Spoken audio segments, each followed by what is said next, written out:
사도 바울이 앞에 믿음의 조상들을 열거하면서 쓰다 보니까 너무 많다는 겁니다. 분량이 너무 많아서 이 정도로 충분하지 않는가? 무슨 말을 더 하겠어?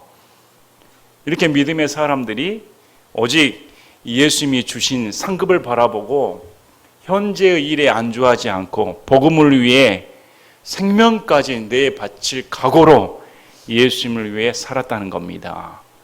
아브라함부터 그 다음에 출애굽의 여정을 거친 모세, 그리고 가나안 정벌을 한 여호수아, 여기까지 라합까지 가나안 정벌까지 마치고, 지금 이 구절은 가나안 정벌을 한 후 왕정 시대 사울이 등장하기까지 기간인 사사기 시대를 언급을 합니다. 재판관을 하나님께서 세우셔서 왕이 나올 때까지 재판관이 다스리는 그런 시대의 믿음의 사람들에 관하여 말을 합니다. 이 사사기 시대는 약 300년간 걸쳐져서 12명의 재판관이 다스리던 시대였습니다. 이 재판관은 하나님께서 직접 선택하시고 아비멜렉을 제어하고 하나님의 영이 감동되어 그 사사가 살아난 동안 하나님께서 지켜보호해 주시는 기간을 말합니다. 우리 사사기를 보시면 역사의 사이클이 반복적으로 됩니다. 이스라엘 자손들이 하나님을 배반하고 우상 숭배를 합니다. 그러면 하나님께서 옆에 있는 이방 민족을 통해 이스라엘 점령을 하고 괴롭히게 합니다. 이 괴롭힘이 극도에 달하면 이스라엘 사람들이 다시 하나님께 손을 들고 구원해 달라고 외칩니다. 그러면 하나님께서는 이스라엘 자손들의 기도를 들어주시고 재판관을 보내어 구원해 주십니다. 그런데 재판관이 죽은 후에 이스라엘 사람들은 다시 언제 그러냐는 듯이 하나님을 저버리고 다시 우상 숭배에 빠집니다. 이게 계속 반복적으로 행해지는 이야기가 사사기 재판관이 다스렸던 시대의 이야기입니다. 오늘날도 성경은 우리에게 적용을 줍니다. 그만큼 우리에게는 배반하는 요소, 하나님을 저버리는 요소, 악한 본성의 문제가 내재되어 있습니다. 하나님의 은혜를 받았다고 하는데 다시 돌이켜보면 언제 그랬는지 세상적으로 나가 세상과 연락하고 우상 숭배하는 그런 죄인에 불과합니다. 그리고 다시 어려운 환경에 공경에 처하면 주님께 나와 용서해 주시길 바랍니다. 다시 살려주시길 바랍니다 하면 하나님께서 언제 배반하는가 묻지 않으시고 다시 또 구원해 주십니다. 아버지의 심정이 잘 드러나 있습니다. 자녀를 키우는 아버지의 심정이 말을 안 들으면 회초를 대시고 다시 아버지 말을 들으면 회복시켜 주시고 또 말을 안 들으면 회초리 되시고 이러면서 성장해 가는 과정을 잘 드러나 있습니다. 여기 사사기 시대에 기드온, 바락, 삼손, 입다 네 사람이 언급되어 있습니다. 먼저 기드온에 대해서 언급되어 있습니다. 기드온 하면 뒤에 어떤 말이 나옵니까? 기드온과 300용사, 용사라는 말이 잘 드러나옵니다.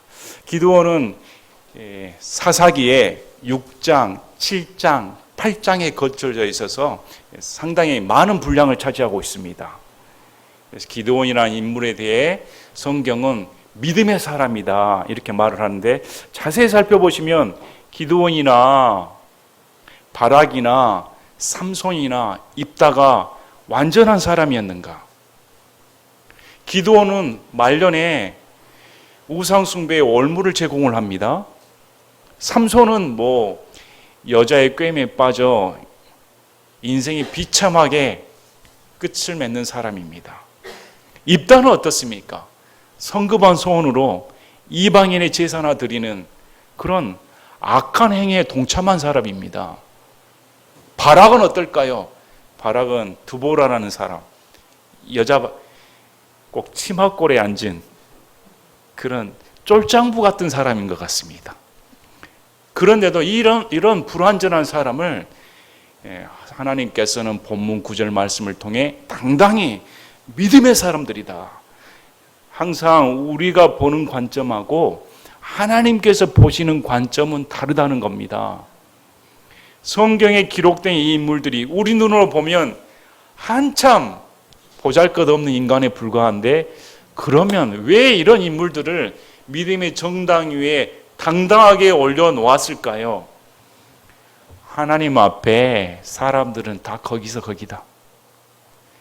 여러분, 성도들 간에 잘나면 얼마나 잘났을까요? 못나면 얼마나 못났을까요?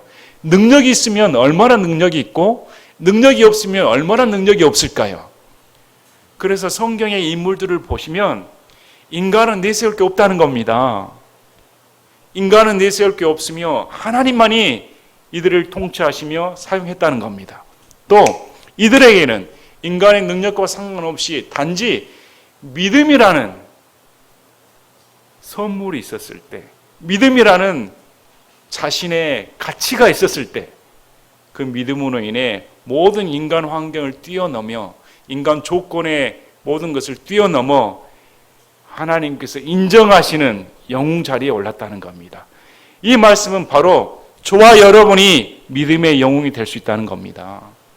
여러분 자신을 보지 마시길 바랍니다. 다 똑같습니다. 다 거기서 거깁니다.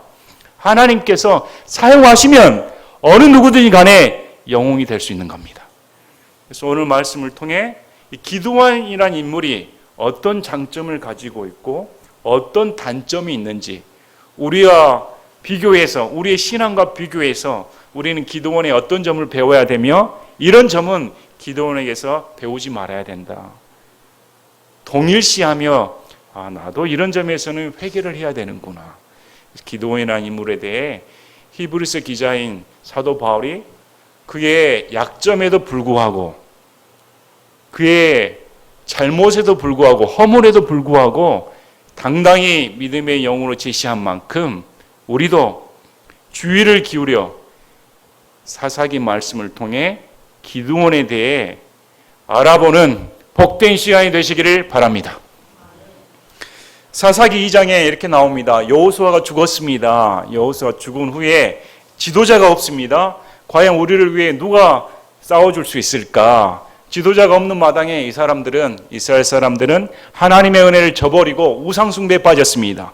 사사기 2장 1절에 주의 천사가 길갈에서부터 보김에 이르러 말하되 내가 너희를 이집트에서 나오게 하여 너희 조상들에게 맹세한 땅으로 데리고 왔으며 또 내가 이르기를 내가 너희와 맺은 언약을 결코 어기지 아니하리니 2절에 너희는 이 땅의 거주민들과 동맹을 맺지 말고 그들의 제단을 헐라하였거늘 너희가 내 목소리에 순종하지 아니하였도다. 어찌하여 너희가 이같이 행하였느냐?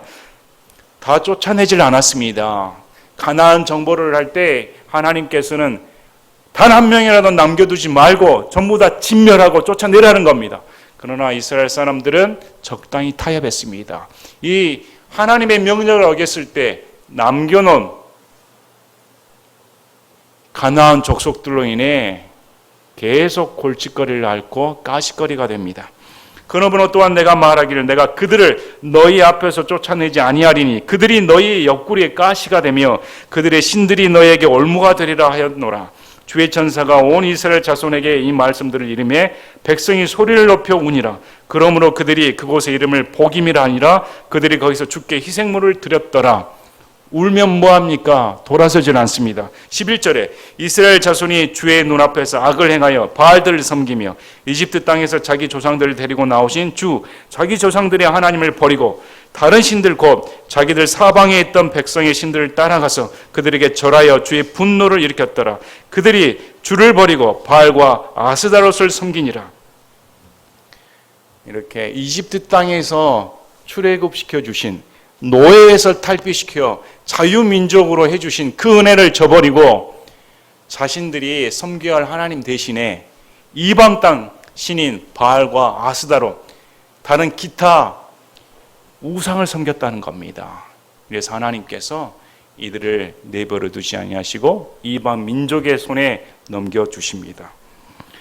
16절에 그럼에도 불구하고 주께서 재판관들을 일으키사 그들을 노력한 자들의 손에서 그들을 건져내게 하셨으나 그들이 자기들의 재판관들에게도 귀를 기울이지 아니하고 다른 신들을 따라 음행의 길로 가며 그들에게 절하고 자기 조상들이 주의 명령에 순종하며 걷던 길에서 속히 돌이켜서 그와 같이 행하지 아니하였더라. 주께서 그들을 위해 재판관들을 일으키실 때 주께서 그 재판관과 함께 하셨고 그 재판관이 사는 모든 날 동안 그들을 그들의 원수들의 손에서 건지셨으니 이는 그들을 학대하고 괴롭게 하는 자들로 인하여 그들이 신음하였으므로 주께서 뜻을 돌이키셨기 때문이더라.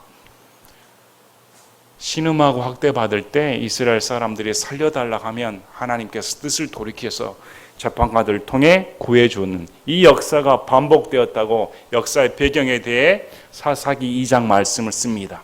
그리고 그 앞에 드보라와 바락의 기사가 펼쳐져 있고 이제 6장에서 오늘의 주인공인 기드온에 대해 언급을 합니다. 사사기 6장 1절에 이스라엘 자손이 또 주의 눈앞에서 악을 행함으로 주께서 7년 동안 그들을 미디안의 손에 넘겨주시니 악을 행하여서 미디안 족속에 7년 동안 넘겨주었는데 얼마나 힘들었던지 2절에 미디안의 손이 이스라엘을 이기니라. 이스라엘 자손이 미디안 족속으로 인하여 산에 구멍과 굴과 강한 요새를 만들었더라. 평지에서 살지 못하고 산에 굴을 파 숨어 들어갔다는 겁니다. 여러분 얼마나 열악한 현상입니까? 적군들이 쳐들어오니까 이길 힘이 없습니다. 그래서 산에 들어가 땅굴 파고 거기서 피해 살고 있다는 생활이 얼마나 처참합니까?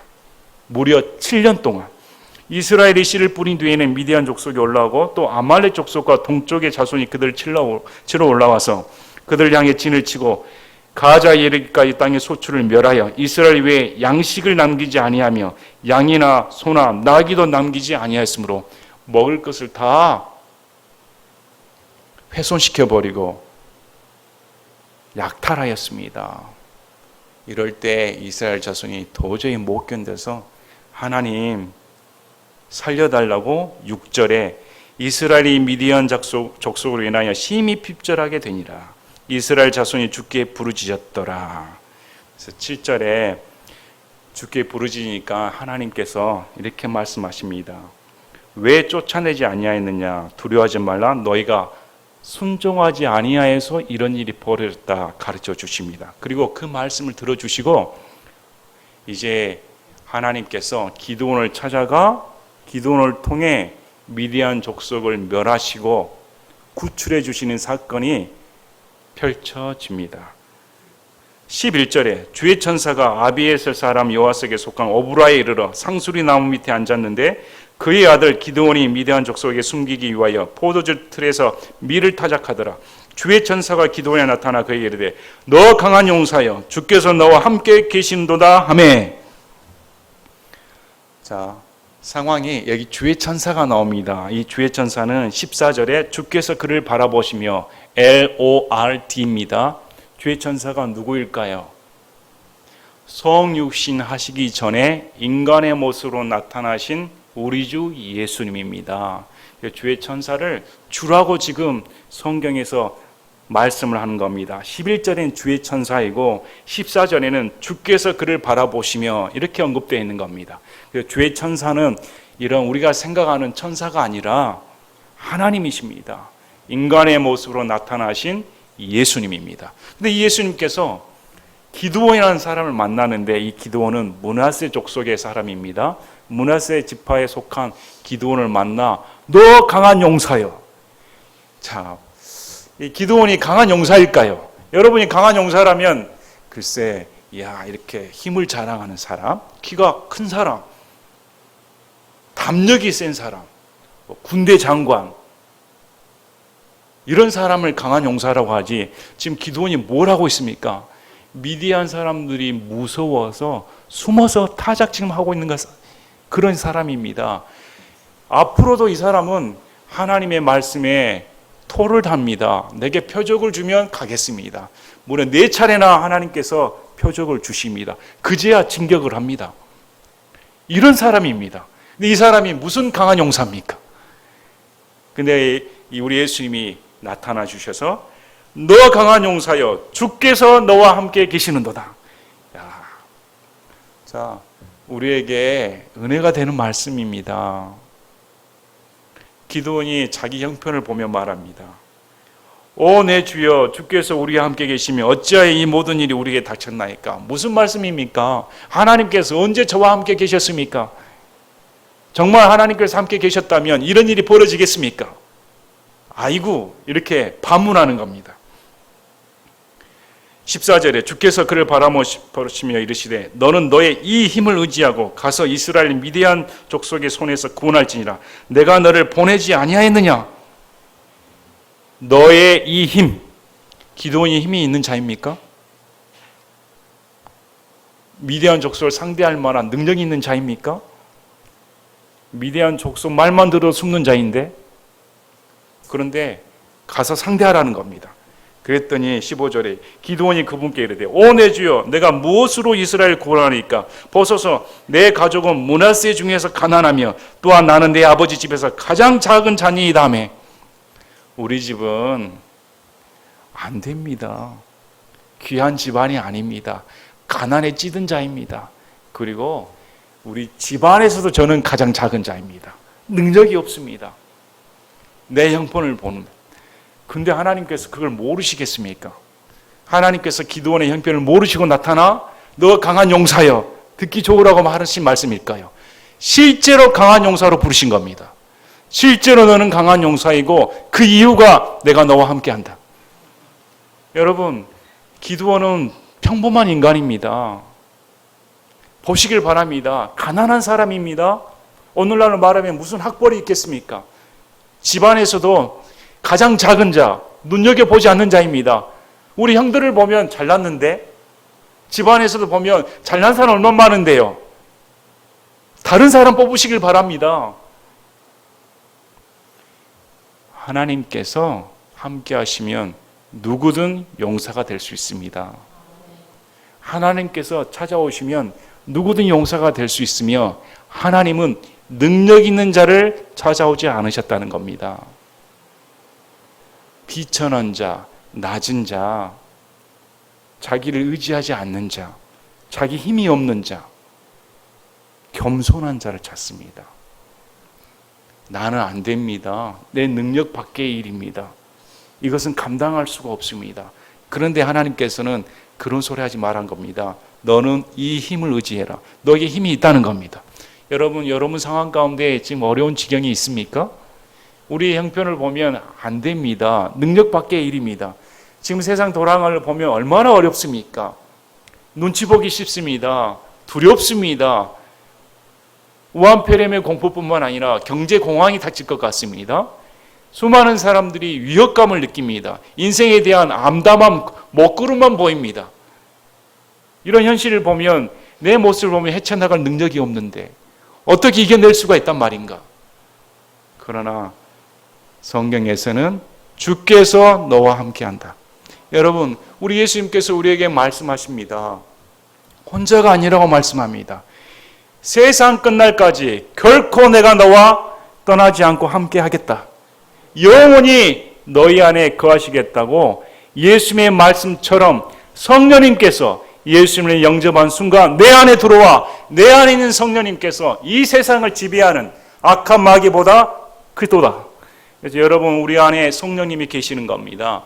구약의 사사시대의 사람들은 재판관이 임할 때 하나님의 영에 감동되어 능력을 발휘했습니다. 그러나 신약은 그렇지 않습니다. 신약은 예수를 믿는 순간 구약처럼 성령께서 역사하실 때만 역사한 게 아니고 영원히 내 안에 내주하시며 머무신다는 겁니다. 여러분 안에 주께서 함께 하십니다. 여러분의 형편을 보지 마시길 바랍니다. 여러분은 쫄짱부가 아닙니다. 여러분은 낙담자가 아니고 실패자가 아닙니다. 하나님께서 함께 하시면 누구든 강한 용사가 되는 겁니다. 그래서 기드온은 아이고 무슨 말입니까? 저는 안 되겠습니다. 이렇게 말을 하는데 16절에 주께서 그에게 이르시되 내가 반드시 너와 함께 하리니 내가 한 사람을 치듯 미디안 족속을 치리라. 미디안 족속이 모래알처럼 몰려온다 할지라도 마치 한 사람처럼 칠 수가 있다는 겁니다. 수를 두려워하지 말라. 그 이유가 반드시란 말씀을 씁니다. 하나님께서 맹세하신 말입니다. 반드시 함께하겠다.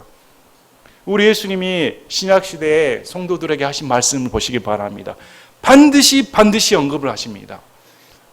그래서 번복되지 않는다는 겁니다. 물을 수가 없는 겁니다. 인간의 형편과 상관없이 하나님은 우리와 함께 계시는 겁니다.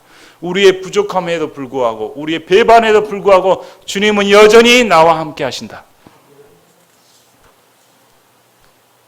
그래서 이 말씀을 듣고 이 기드온이 그러면 제가 예배를 드리겠습니다 하고 고기와 국과 누룩이 없는 빵을 대접을 합니다. 그랬더니 주의 천사가 지팡이를 대니까 불이 나와 다 살라버립니다. 이제 야, 기드온이 깜짝 놀라 하나님이시구나. 내가 하나님을 뵙고 이제 죽게 되었다. 두려웠다는 겁니다. 그리할 때 우리 사사기 6장 22절, 23절, 24절 제가 읽어보겠습니다. 6장 22절에 기드온이 그가 주의 천사임을 깨닫고는 이르되 슬프나이다. 오 주 하나님이여 내가 얼굴을 마주 대하여 주의 천사를 보았나이다 하매 주께서 그에게 이르시되 내게 평강이 있을지어다 두려워하지 말라 내가 죽지 아니하리라 하시니라. 이에 기드온이 주를 위해 거기서 제단을 쌓고 그것을 여호와 샬롬이라 부르니 그 제단이 이날까지 여전히 아비에셀 사람에게 속한 오브라에 있느니라. 하나님께서 두려워하던 기드온에게 두려워하지 말라. 내가 너에게 평강이 있을지어다. 그래서 여호와 샬롬, 하나님은 평강이시다. 어떠한 이 미디안의 위협에도 불구하고 이 기드온의 형편을 보면 두려워할 수밖에 없고 상황이 변화되지 않아서 하나님을 의지할 만한 것이 없습니다. 그런데 우리 하나님께서 두려워하지 말고 평강을 주겠다 하니 그 말씀을 듣고 여호와 샬롬이다 이렇게 부른다는 겁니다. 여러분에게 하나님은 여호와 샬롬이십니다. 여러분이 어떤 형편 가운데 있어도 그분은 여러분에게 평강을 주시길 원하시는 분입니다. 자, 이 일이 있은 후에 하나님께서 기드온을 담력을 테스트합니다. 기드온이 어느 정도 되는가 테스트를 합니다. 밤에 나타나 하나님께서 너희 아버지 우상을 제하라는 겁니다. 25절에 바로 그 밤에 주께서 그에게 이르시되 내 아버지의 어린 수소 곧 7년 된 둘째 수소를 취하고 내 아버지에게 있는 바알의 제단을 헐며 제단 옆에 작은 숲을 베어내고 또 이 바위의 꼭대기에 정동된 곳에 주 내 하나님을 위해 한 제단을 쌓고 그 둘째 수소를 취하여 내가 베어낼 작은 숲의 나무로 태우는 희생물을 드린지라 하시니 하나님께서 우상을 헐고 하나님의 제단을 쌓으라고 명령을 내리십니다. 그런데 당시 이스라엘 사람들이 얼마나 우상의 숭배에 몰두했는지 기드온이 선뜻 나서질 못합니다. 그 말씀을 듣자마자 대낮에 행하지 못하고 어둠을 타서 자기들 사람들과 함께 몰래 이 일을 벌입니다. 자, 이 일이 쉽지 않았는데 하나님께서 우리에게 주신 영적인 힌트가 있습니다. 싸움은 영적 싸움이라는 겁니다. 여러분 육적인 싸움을 보시면 안 됩니다. 우리의 지금 벌어지는 일 이런 모든 것들은 영적인 전투 중에 하나입니다. 하나님께서는 우상을 허락하지 않습니다. 우상 숭배를 허락하지 않습니다. 오직 하나님만 높임을 받으셔야 되는 겁니다. 기드온에게 우상 숭배는 안 된다는 겁니다. 미디안 족속의 육적인 전투에 앞장서서 먼저 영적인 전투가 무엇인지 우상 숭배가 왜 안 되는지 가르쳐 주는 겁니다. 이것은 멸해야 된다는 겁니다. 그런데 기드온이 용기를 낸 겁니다. 기드온이 그래도 용기를 내서 제단을 헐어버리고 숲을 베버립니다. 그랬더니 이스라엘 사람들이 누가 이런 짓을 했어? 했더니 자기 아버지 요아스가 그러면 왜 너희들이 나서느냐? 지금 헐어진 바알이 대신해서 하면 되지 않냐? 살아있다면. 그래서 기드온에게 영예로운 호칭이 부여됩니다. 여룻바알. 바알이 나서서 대적하라는 겁니다. 얼마나 멋집니까? 여러분, 마귀를 숭배하는 자들이 나를 대적해서 그래 대적해 보라는 겁니다. 여러분의 이름이 여룻바알이 되기를 원합니다. 여러분이 우상숭배의 승리를 하시고 여룻발이 되어 진짜 마귀가 살아있다면 나를 한번 대적해 보라는 겁니다. 안 되지요. 하나님이 살아계시니까. 우리 신앙생활 할 때 예수님을 처음 믿으면 저도 겪었습니다. 워낙 우상숭배가 강한 집안에서 예수님을 믿게 되면 영적인 전투가 벌어집니다. 정말로 벌어집니다. 어떻게 그런 일이 벌어지는지 실제로 마귀가 존재하며 하나님의 영이 존재한다는 사실이 그냥 느껴지고 보입니다. 왜 이런 일이 벌어질까요? 이 세상에는 두 가지밖에 없습니다. 사람을 두 가지로 나누면 마귀 자녀이든지 하나님의 자녀이든지 둘은 섞일 수가 없는 겁니다. 중간은 존재하지는 않습니다. 그래서 우리가 이런 말씀을 볼 때 지금도 가정 가운데 핍박을 당하시고 어려운 가운데 처하신 분들 계실 겁니다. 오늘 말씀에 용기를 내시길 바랍니다. 어떤 환경에서도 우상 숭배는 안 되는 겁니다. 타협할 수가 없는 겁니다. 그건 없어져야 될 겁니다. 그래서 하나님께서 여룻바알이라는 기드온을 이제 7장에서 씁니다. 자, 6장 32절에 그러므로 그날에 그가 기드온을 여룻바알이라 부르며 이르기를 그가 바알의 제단을 쓰러뜨렸은즉 즉 바알이 그를 대적하여 변론할 것이라 하였더라. 그때 모든 미디안 족속과 아말렉 족속과 동쪽의 자손들이 함께 모이고 건너와서 에스레엘 골짜기에 진을 쳤더라. 보시길 바랍니다. 영적인 전투가 벌어지니까 당장 누가 옵니까? 마귀 족속인 사람들이 쳐들어오는 겁니다. 자, 그런데 34절에 그러나 주의 영께서 기드온에 임하시니 그가 나팔을 불매 아비에셀에 모여서 그를 따르고 그가 또 사자들을 온 므낫세에 두루 보내니 그들도 모여서 그를 따르며 또 그가 사자들을 아셀과 스불론과 납달리에 보내매 그들도 올라와서 그들을 맞이하더라. 영적인 전투가 벌어진 겁니다. 인간의 능력으로는 될 수 없으니까 주의 영께서 하나님의 영께서 기드온에게 임하여 이 사명을 감당할 수 있는 능력을 보여 주셨다는 겁니다. 그러자 온 므낫세 족속들이 모여서 전투에 임한 겁니다. 이때 이 사람들의 수가 얼마일까요? 32,000명입니다. 32,000명이고 미디안 족속이 쳐드는 숫자가 얼마일까요? 135,000명입니다. 35,000명이 모여서 135,000명과 전투를 벌이는데 기드온에게 하나님께서 가서 싸우라는 겁니다. 싸우라 했더니 무섭지요? 야, 거의 6배 되는데 6배 숫자들과 못 싸우겠다는 겁니다. 두려워서. 그래서 하나님께 표적을 보여주시길 바랍니다. 표적을 보여주시길 바라는데 양털 뭉치와 타작마당, 마른 마당이 있는데 한 번은 이슬을 내릴 때 양털에만 내리게 해주시길 바랍니다. 그래서 양털에만 내렸더니 양털을 짜니까 물이 나옵니다. 다른 마당은 말라버렸습니다. 이제는 반대로 보여주시길 바랍니다. 양털은 마르고 땅이 이슬에 축축해집니다. 야, 이제 하나님께서 함께 하셨다. 많은 신약 성도들이 이 말씀을 의지하여 하나님 표적을 보여주시길 원합니다. 누구랑 결혼할까요 말까요? 이 땅을 살까요 말까요? 어디 대학에 진학할까요 말까요? 어느 쪽이 어디 갈까요 말까요? 이것을 예화로 삼아 하는데 하나님께서는 그걸 정당화하지는 않습니다. 신약 성도들에게는 약속의 말씀이 있으며 절대 하나님과 이런 테스트, 하나님을 시험하는 것을 무엄하다, 죄악이라는 겁니다. 해서는 안 되는 겁니다. 우리는 신약 성도들로서 하나님의 말씀이 임한 사람입니다. 하나님의 말씀을 그대로 약속을 받는 사람입니다. 그래서 우리 감정에 치우쳐서 어떤 일이 벌어진 줄 아십니까? 자기 상황 판단대로 느낌에 의해 해석을 합니다. 그리고 이렇게 말합니다. 하나님께서 이렇게 내게 말씀하셨다. 상황을 보고. 하나님은 그렇게 말씀하신 적이 없는데 상황을 자기 멋대로 해석한다는 겁니다.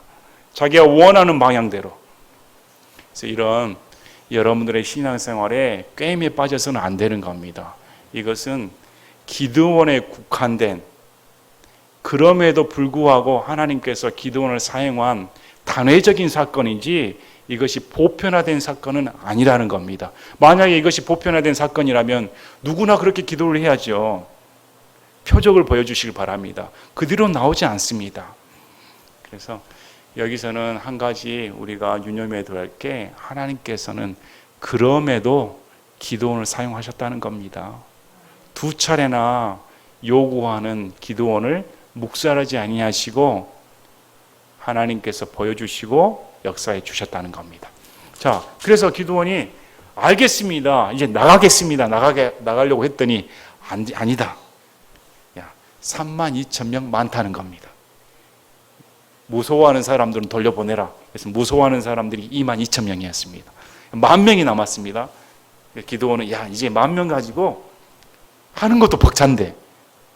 그래서 하나님께서 야, 10,000명도 많다. 왜 이렇게 하십니까? 자신들의 능력으로 이겼을까 자랑할까봐 그렇다는 겁니다. 이것은 하나님께서 하셨지 너희 힘으로 되지 않는다는 것을 내가 보여주겠다.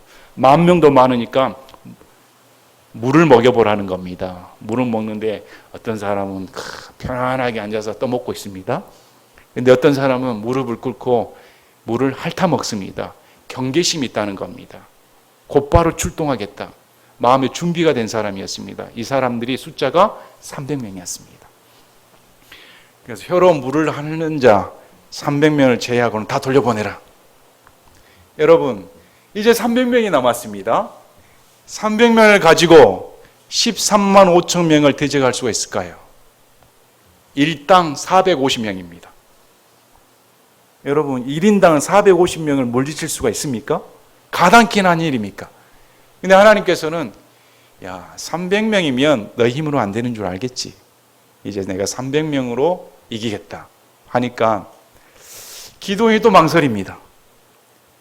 300명 갖고 되겠습니까? 기드온이 망설인지 아시고 너가 두려워한다면 이 밤에 저기 적군이 어떤 말을 하는가 들어보라는 겁니다. 그래서 적군에 몰래 가서 들어봤더니 적군끼리 하는 얘기가 간밤에 꿈을 꾸었는데 보리빵 한 덩이 오더니 우리가 당했다는 겁니다. 그래서 그 보리빵 한 덩이가 기드온의 칼이다. 기드온의 칼이 와서 우리가 망한다는 것을 내가 꿈을 꾸었다. 자, 이 말을 들었다는 겁니다. 이 말을 듣는 순간 야, 지금 이 미디안 족속들은 병사들의 기가 빠졌다는 겁니다. 수만 많을 뿐 이미 꿈 얘기가 다 퍼져서 이들은 기드온이 나타나면 질이 멸렬할 이거였다 하고 기드온이 300용사를 데리고 100명씩 삼중대를 만들어 쳐들어가며 항아리를 깨며 나팔을 붑니다. 나팔을 불며 쳐들어가는데 어떻게 말을 하냐면 주의 칼이다, 기드온의 칼이다 이렇게 외칩니다. 여기서 기드온의 믿음이 나타나는 겁니다. 기드온이 당당히 믿음의 영웅에 오른 이유는 300명을 가지고 하나님의 말씀에 순종했다는 사실입니다. 어떠한 기적과 표적을 봐도 여러분 300명 갖고 13만 5천 명의 적진에 들어갈 수가 있습니까? 불가능한 일입니다. 그런데도 하나님께서 함께 하신다는 믿음이 있었으므로 이 믿음으로 돌진했다는 겁니다. 두 번째는 하나님을 인정했습니다. 분명히 꿈 얘기를 한 병사들은 이는 기드온의 칼이다 이렇게 외쳤습니다. 그러면 기드온의 칼이다 자기 이름을 내세우면 됩니다. 그런데 그렇게 하진 않았다는 겁니다. 어떻게 나옵니까? 이는 주의 칼이다. 하나님의 칼이란 말이 먼저 나오는 겁니다. 주의 칼이다, 기드온의 칼이다. 그래서 기드온은 이 모든 역사를 일으키시는 분은 하나님이십니다. 하나님의 칼이 이기는 거지 내 칼로 이기는 것이 아닙니다. 이렇게 말했다는 겁니다.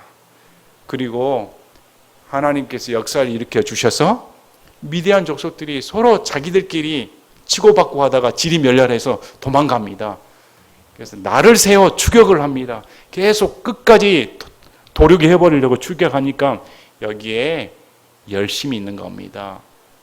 끝장을 보겠다는 기드온의 마음이 들어가 있는 겁니다. 충성을 하되 인간의 피곤함에도 불구하고 최선을 다해 충성을 하는 겁니다. 그냥 승리하고 끝낸 게 아니고 끝까지 적을 추적하여 나머지 왕까지 죽이겠다는 겁니다. 가는 와중 중에 여기서 이제 8장 1절에 이렇게 나옵니다. 8장 1절에 에브라임 사람이 그에게 이르되 내가 미디안 족속과 싸우러 갈 때 우리를 부르지 아니하였으니 어찌하여 우리를 이같이 대우했느냐 하고 그와 심하게 다툼으로. 여기 본문 구절을 보면 기드온이 전투를 할 때 므낫세 족속이므로 므낫세 사람들을 모았습니다. 남쪽에 위치한 에브라임 사람들은 제외되었습니다. 그래서 에브라임 사람들이 올라와 나머지를 처리를 하는데, 처리하고 나서 에브라임 사람들이 왜 우리는 싸움에서 제외시켰는가, 우리가 더 공을 세워야 되는데, 이렇게 기드온에게 따진 거였습니다. 물론 에브라임 사람들은 24절 25절에 기드온이 사자를 보내어 에브라임 사람들을 불러 모아 한 사람이라도 더 미디안 사람들을 죽이기 위해 도움을 요청하고, 이 에브라임 사람들이 어렉과 스왑을 죽입니다. 그런 공을 세웁니다. 그리고 이기고 나서 이 에브라임 사람들이 기드온에게 왜 원래 전투에서 우리를 제외시켰는가 이렇게 따지는 겁니다. 여러분, 왜 따졌을까요? 이 구절을 보면 에브라임 사람들이 우리도 공을 차지하고 싶다는 겁니다. 왜 우리에게 말을 하지 않았는가?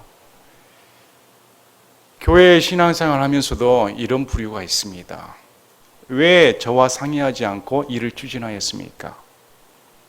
왜 저는 제외시켰습니까? 지금 상황은 일촉즉발의 위기였으며 빨리 처리할 문제였습니다. 그리고 하나님께서 필요한 숫자는 300명 뿐이었습니다. 에브라임 사람들이 필요치가 않았다는 겁니다. 때로는 교회 성도들이 이런 오해를 품은 경우가 있습니다. 왜 나는 제외하고 손해 심정이 드는 겁니다. 피해의식을 갖고 있는 거죠. 때로는 이런 일이 벌어집니다.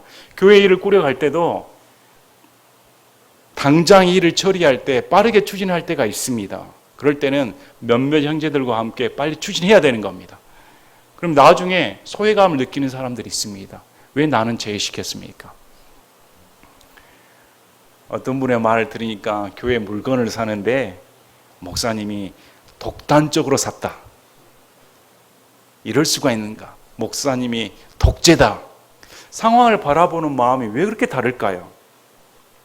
교회를 사랑하고 헌신하는 분들은 그렇게 따지질 않습니다. 교회 물건이 필요하면 그냥 아무 말 없이 다른 사람과 상의하는 게 아니고 그냥 본인이 물건을 마련해 줍니다. 우리 교회가 건전한 것이 그 이유입니다. 이 점에 대해서는 성도들에게 정말 감사합니다. 우리 성도들이 불편함에 느끼는 가운데 전혀 예상하지 못하는데 성도님들이 자발적인 헌금과 헌물로 필요한 물품들을 제공하는 걸 보면 깜짝 놀랄 때도 있습니다.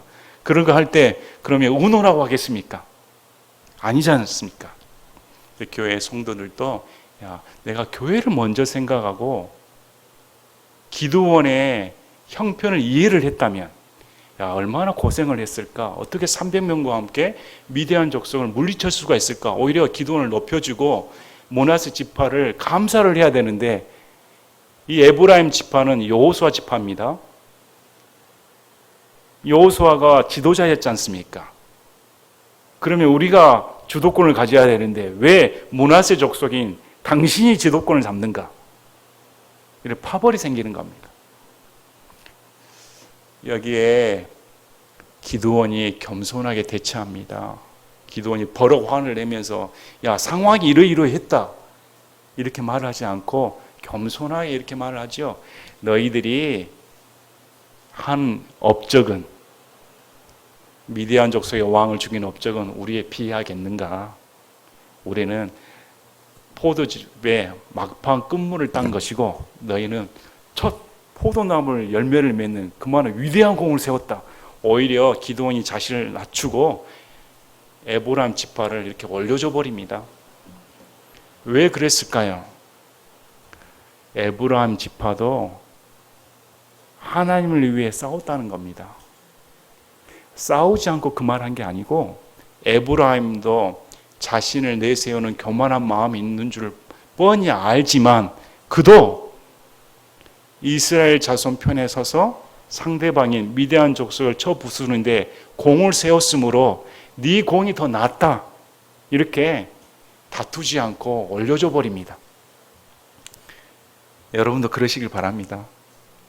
여러분도 겸손하게 낮추고 상대방을 높이면 싸움이 벌어지지 않습니다. 추후에 입다 사건에서는 그러질 않습니다. 입다는 죽여버립니다. 에브라임이 또 대드니까.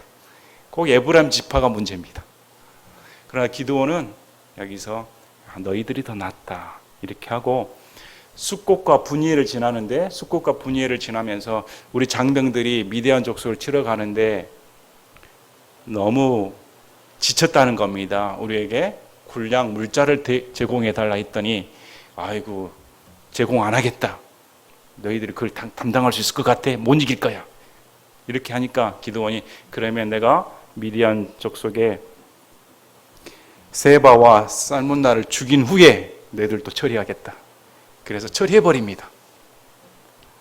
하나님의 역사가 일어날 때, 하나님의 군대가 일어날 때는 반드시 하나님 편에 서야 되는 겁니다.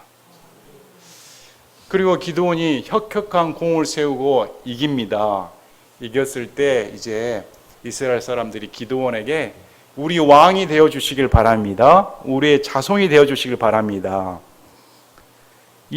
사사기 8장 22절에 그때 이스라엘 사람들이 기드온에게 이르되 당신이 우리를 미디안의 손에서 건져내었으니 당신과 당신의 아들과 당신의 손자가 우리를 다스리소서 하며 23절에 기드온이 그들에게 이르되 내가 너희를 다스리지 아니하겠고 내 아들도 너희를 다스리지 아니할 것이요 주께서 너희를 다스리시라 하니라. 기드온의 명언입니다. 명언. 하나님께서 너희를 다스린다. 사람이 다스릴 수 없다는 겁니다. 하나님께서 너희를 다스린다. 이 말로 일갈해버립니다. 이렇게 끝마쳤으면 좋았을 텐데 기드온도 약점이 있습니다. 이스라엘 사람들에게 금을 내놓으라고 합니다. 그래서 금을 내놓으니까 에봇이라는 옷을 놔두고 자기 집에 모십니다. 그래서 그 에봇이 우상덩어리가 되어버린 겁니다. 올무가 되어버렸습니다. 인간의 연약함을 보여준 겁니다. 완전히 죄를 떨치지 못하는 인간의 부패한 속성을 기드온에게서도 발견할 수가 있는 겁니다. 저와 여러분도 예외가 아닙니다. 저와 여러분도 부패된 인간입니다. 아무리 하나님의 역사를 섬긴다 할지라도 여전히 우리 마음속에는 이런 기드온의 부끄러운 점, 우상숭배의 점이 남아있다는 겁니다. 그래서 본문의 교훈을 통해 기드온의 용맹과 겸손과 결단은 배워야 하며 기드온의 우상숭배는 우리가 떨쳐버려야 되는 겁니다. 기드온의 오늘 말씀을 보시면 왜 그가 믿음의 전당에 올랐는가? 단 300명을 가지고 무려 13만 5천 명과 상대하여 12만 명을 도륙했습니다. 300명이 12만 명을 도륙해버리고 1만 5천 명을 포로 잡습니다. 이게 가능한 일일까요? 불가능한 일에 기드온이 도전하여 강한 용사로서 하나님의 말씀 그대로 저기 시골 촌부나 다름없는 시골 청년을 하나님께서 강한 용사여 말씀 그대로 이루어 주시는 겁니다. 여러분도 기드온처럼 강한 용사가 될 수가 있습니다. 아니, 우리는 이미 강한 용사입니다. 강한 용사임을 믿으시길 바랍니다. 항상 여러분에게 또 말씀을 드립니다. 오늘 거울 앞에 집에 가서 거울 앞에 서가지고 딱 어깨를 펴고 강한 용사여 주께서 너와 함께 계시도다. 거울을 보고 꼭 외쳐보시길 바랍니다. 제가 보기엔 거울 보자마자 피식 웃을 것 같은데 거울을 딱 보자마자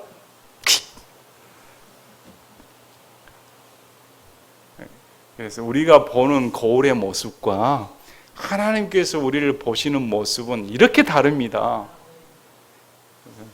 참 저와 여러분이 이 기드온처럼 강한 용사다. 하나님께서 나와 함께 계신다. 이 세상 사는 날 동안 믿음의 용사로서 이 믿음의 전당에 오른 기드온처럼 인간의 허물에도 불구하고 어떤 사람도 쓰시는 하나님의 은혜가 저와 여러분과 함께 있음을 믿어 의심치 않기를 바랍니다. 제가 기도하고 마치겠습니다.